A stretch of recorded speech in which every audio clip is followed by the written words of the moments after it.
करोड़ों भक्तों को श्री हनुमान चालीसा रटा हुआ है। आइए फिर भी हम सबसे पहले श्री हनुमान चालीसा के पहले दोहे का पाठ करते हैं और तब उसे समझते हैं। श्री गुरु चरण सरोज रज निज मन मुकुर सुधार, बरनउँ रघुबर बिमल जसु जो दायक फल चार। इसका मतलब है श्री गुरुदेव के चरण कमलों के धूल से अपने मन रूपी दर्पण को निर्मल करके मैं श्री रघुवीर के उस सुंदर यश का वर्णन करता हूँ जो चारों फल धर्म अर्थ काम और मोक्ष को प्रदान करने वाला है। इसकी व्याख्या यह है कि मन रूपी दर्पण में शब्द स्पर्श रूप रस गंध रूपी विषयों की 5 परतों वाली जो काई या मैल चढ़ी हुई है वह साधारण रज से साफ होने वाली नहीं है। अतः इसे स्वच्छ करने के लिए श्री गुरु चरण सरोज रज की आवश्यकता पड़ती है। यहाँ साक्षात भगवान शंकर को ही गुरु स्वरूप माना गया है। यह व्याख्या इतनी सरल है कि इसमें समझाने वाली कोई बात नहीं है। फिर भी करोड़ों भक्तों को यह शिकायत रहता है कि हम रोज़ रोज़ हनुमान चालीसा का पाठ करते हैं, फिर भी हमें हनुमान जी का आशीर्वाद नहीं मिलता। इसका क्या कारण है?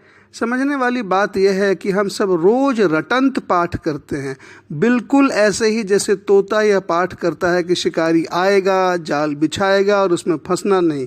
तब भी शिकारी जाल बिछाता है और सब तोता उसमें फंस जाता है और शिकारी आराम से फंसे हुए तोते को जाल समेत उठाकर ले जाता है।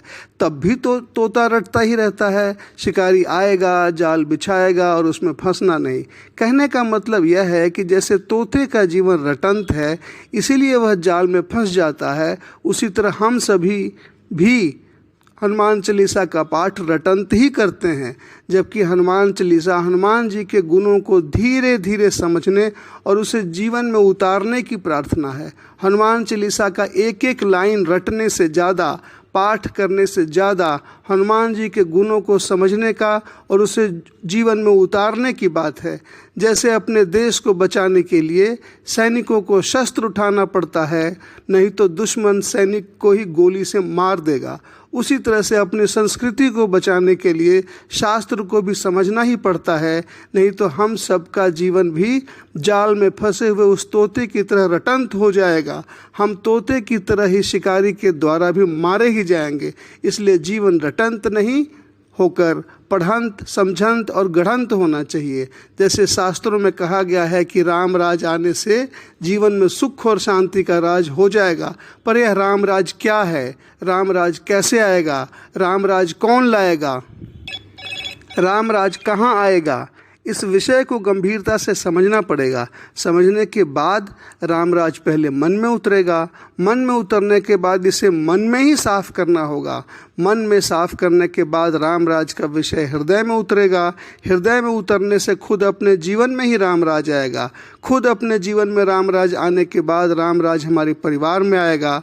परिवार के बाद रामराज पूरे घर में आएगा।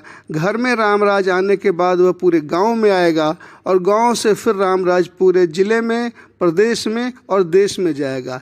इसलिए रामराज को लाने के लिए सबसे पहले खुद को ही अपने ही संस्कारों से सुधारना है, जिसके लिए ज़रूरी है कि आपको शास्त्रों की पूरी समझ हो। और अगर शास्त्र को पूरी तरह से नहीं समझ सकते तो शास्त्रों को समझाने वाला, शास्त्रों में अनलिखे और अनकहे शब्दों के पीछे की बातों का बताने वाला आपके गुरु में, आपके जीवन में कोई गुरु का होना आवश्यक है।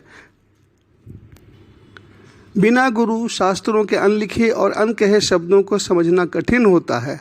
अगर आपके जीवन में गुरु हैं तब भी आप शास्त्रों को समझ नहीं पा रहे हैं, तब आप दूसरा, तीसरा या चौथा, पांचवा गुरु भी बना सकते हैं। इसमें कोई हर्ज नहीं। दूसरा या तीसरा गुरु का मतलब यह नहीं कि आप अपने पहले गुरु को छोड़ दें। जीवन में हमेशा जोड़ने की बात सीखें, क्योंकि जीवन छोड़ने का नहीं जोड़ने का विषय है। जीवन हमेशा छोड़ने का नहीं जोड़ने का नाम है। खुद राम जी के ही जीवन से सीखें। भगवान राम जी के पहले गुरु वशिष्ठ जी थे। वशिष्ठ जी से राम जी ने शास्त्रों का ज्ञान सीखा, पर राम जी के शस्त्र गुरु विश्वामित्र जी थे। विश्वामित्र जी से ही राम जी ने शस्त्रों का ज्ञान सीखा। राम जी जब जंगल में गए तो वाल्मीकि जी ने भी उनको उपदेश दिया। मैं तो स्पष्ट कहता हूँ कि वशिष्ठ जी, विश्वामित्र जी और वाल्मीकि जी तीनों राम जी के गुरु ही थे। इसके अलावा भी कई राम जी के गुरु थे। इस विषय पर मैं कभी और संवाद करूँगा। इसलिए राम जी की तरह ही आपके जीवन में भी कई गुरु हों तो यह अच्छी ही बात है। खैर, मुख्य बात समझना यह है कि जब भगवान राम जी के ही कई गुरु थे तो मेरे भी कई गुरु होंगे, तब भी कोई दिक्कत नहीं है। बच्चे भी जब स्कूल या कॉलेज में पढ़ते हैं तो वहाँ कई गुरु होते हैं और उन गुरुओं में से बच्चे सबसे अच्छे गुरु को चुन लेते हैं। जैसे इलाज के लिए हम लोग सबसे अच्छे डॉक्टर को ही चुनते हैं, वैसे ही शास्त्रों को समझने के लिए भी उत्तम गुरु ही चाहिए। असली बात शास्त्रों को समझने की है, असली बात प्रार्थना को समझने की है। मैं हमेशा ही अपने सुनने वालों से कहता हूँ कि प्रार्थना वह नहीं होता जो आप पढ़ते हैं, प्रार्थना तो वह होता है जिससे प्रभु पिघलते हैं। इसी बात को ध्यान में रखकर मैं भाई पुरुषोत्तम हमेशा ही अपने सभी सुनने वालों को 3 ही मंत्र देता हूँ। वह मंत्र है राम नाम, राम काम, राम धाम। इन तीनों मंत्रों को समझिए। राम नाम जप है, राम काम कर्म है, राम धाम जप और कर्म का परिणाम है। आप हनुमान जी के जीवन से भी सीखें, वह हमेशा राम काम ही करते रहते हैं। सुंदरकांड में लंका जाते वक्त हनुमान जी स्पष्ट घोषणा कर देते हैं और कहते हैं, राम काज किन्हे बिनु मोहि कहाँ विश्राम। हनुमान जी का काम सिर्फ टीका चंदन लगाना या पीला धोती पहनना ही नहीं है। हनुमान जी कोई दिखावा नहीं करते। हनुमान जी तो सिर्फ राम काम पर ही ध्यान लगाए रहते हैं और राम काम से ही जब फुर्सत मिले तभी वो राम नाम का जप भी करते हैं। पर हम सब टीका चंदन माला तक ही सिमटे रहते हैं। आप खुद ही सोचें, अगर पूजा का मतलब सिर्फ टीका चंदन माला धोती ही है, तब आप राम काम कब करेंगे? राम नाम ज्ञान है, राम काम कर्म है। इसी बात को समझना है। हिंदू धर्म के 4 पुरुषार्थ में पहले ब्रह्मचर्य की चर्चा है। ब्रह्मचर्य का मतलब होता है ज्ञान की बात सीखना। यह एक तरह से नाम जप है जिससे आप बात को सीखते हैं और समझते हैं। इसलिए मैं कहता हूँ राम नाम का जप करें। ब्रह्मचर्य के बाद गृहस्थ की बात आती है। गृहस्थ धर्म में आपको राम काम करना पड़ता है।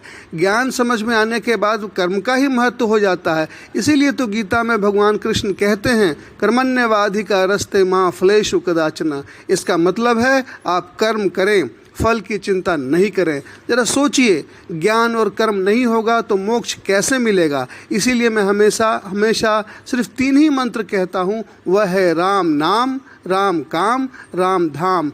यह बहुत ही सरल है, सहज है और मुझे लगता है आप इसे समझ ही गए होंगे कि राम नाम ज्ञान है, जप है और ज्ञान के बाद कर्म करना जरूरी है। इसलिए राम काम करना है, तभी परिणाम के रूप में हमें मोक्ष प्राप्त होगा, यानी कि हमें राम धाम मिलेगा। बस इतनी ही बात समझनी है।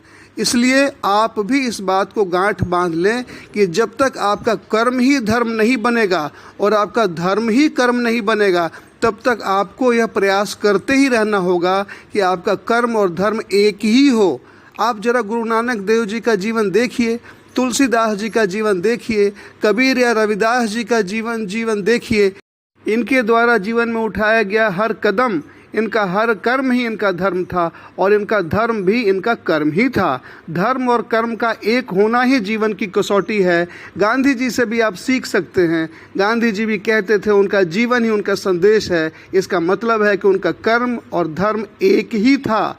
रामचरितमानस में भी वशिष्ठ जी भरत जी को कहते हैं, समझब कहब करब तुम जोई, धर्म सारु जग होई हैं सोई। इसका मतलब है, हे भरत, तुम जो समझोगे, जो कहोगे, जो करोगे, वही जगत में धर्म का सार होगा। इसका मतलब है कि धर्म सिर्फ पोथी पत्रा नहीं है, धर्म तो एक जीवंत विषय है, यह रटंत नहीं है। आप जो भी समझेंगे, कहेंगे, करेंगे, वही धर्म है। इसलिए विषय को समझना ही सबसे ज़रूरी है। आज का संवाद यहीं समाप्त करूंगा। आप सब भाई पुरुषोत्तम का आलिंगन और स्नेह वंदन स्वीकार करें और साथ ही यह ध्यान दें कि मैं आप सबों से बहुत ही सहज और सरल रूप में ही संवाद करने का प्रयास करता हूं। लेकिन तब भी आपको अगर समझने में परेशानी हो रही हो तो आप अपने जीवन में किसी उत्तम गुरु की तलाश जरूर करें, क्योंकि गुरु के बिना संस्कार नहीं मिलता और बिना संस्कार आप अपने संस्कृति को भी नहीं समझ सकते। मुझे पूरा भरोसा है कि आप धीरे धीरे मेरी बात को समझ जाएंगे। कबीर भी यही कहते हैं, धीरे धीरे रे मना, धीरे सब कुछ होए, माली सींचे 100 घड़ा, ऋतु आए फल होए। इसका मतलब है मन में धीरज रखने से ही सब कुछ होता है। अगर कोई माली किसी पेड़ को 100 घड़े पानी से सींचने लगे तब भी फल तो ऋतु आने पर ही लगेगा। जो लोग अंग्रेजी समझना चाहते हैं उनके लिए यह ट्रांसलेशन इस प्रकार है, have patience. A tree will not bear fruits if you start over irrigating it. It will bear fruits during the right season only. इसका इंटरप्रिटेशन है, everything has a gestation period. Don't get obsessed with achieving results overnight. Be focused on the right efforts, or rather optimum efforts, and you will get the reward at the right time. Everything in this world happens according to a divine master plan. You do your karma patiently and sincerely. एक बार फिर से भाई पुरुषोत्तम का आलिंगन और स्नेह वंदन स्वीकार करें।